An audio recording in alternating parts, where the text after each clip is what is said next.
Wales could break away from the UK, destroying the Union in the process, in the wake of Brexit, a former Bank of England economist has claimed.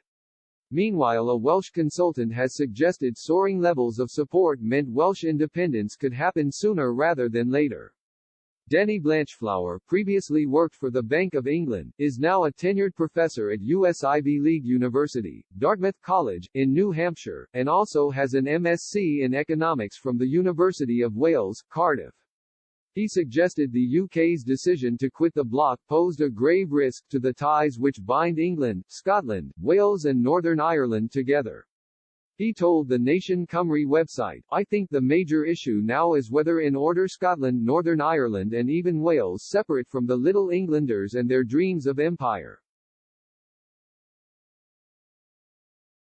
I suspect support in Wales will be impacted by what happens in Scotland."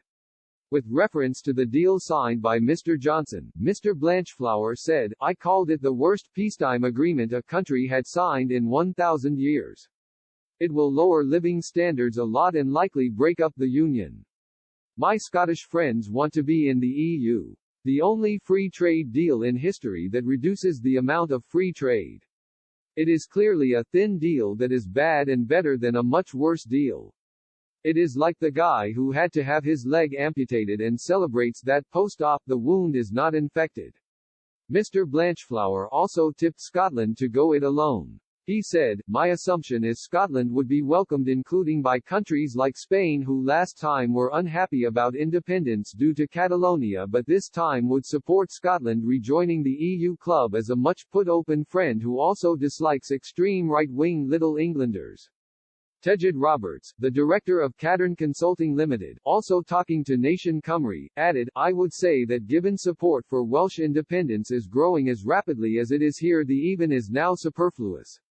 A YouGov poll of 1,021 Welsh adults, carried out in late May suggested 25% backed the idea of full independence, up 4% on a similar survey in January 2020.